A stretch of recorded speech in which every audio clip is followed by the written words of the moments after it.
Hello, this is Jaden Kim's 3.3 perfect competition graphing, and then we're going to be looking at some real-life example graphs. So we're going to look at number one. So Lindo's Coffee is in a perfectly competitive market, and they produce coffee bean, and they're actually currently making a loss, which means that their AVC and ATC is above the Mr. Darp line, which means that in the long run, which answers question 2, it will shut down because the variable cost is higher than the Mr. Darp.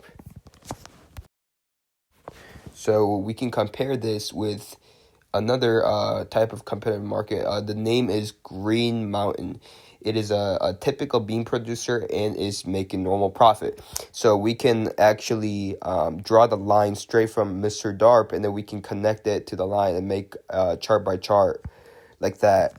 Okay, now we're going to assume that the coffee beans are more popular now and people want more coffee. So there's higher demand for coffee.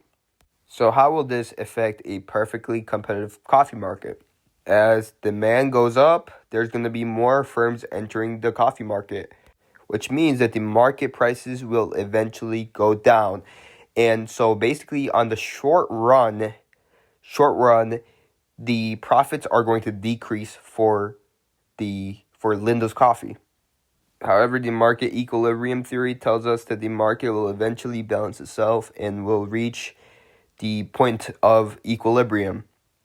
So basically, in a couple of years, when the prices dropped down again, all the firms will enter back in, and the market will eventually balance itself. In conclusion, Mr. Lindo's Coffee should shut down because their variable cost is lower and they're not profitable. So now let's assume that the coffee beans were actually produced in a constant cost industry.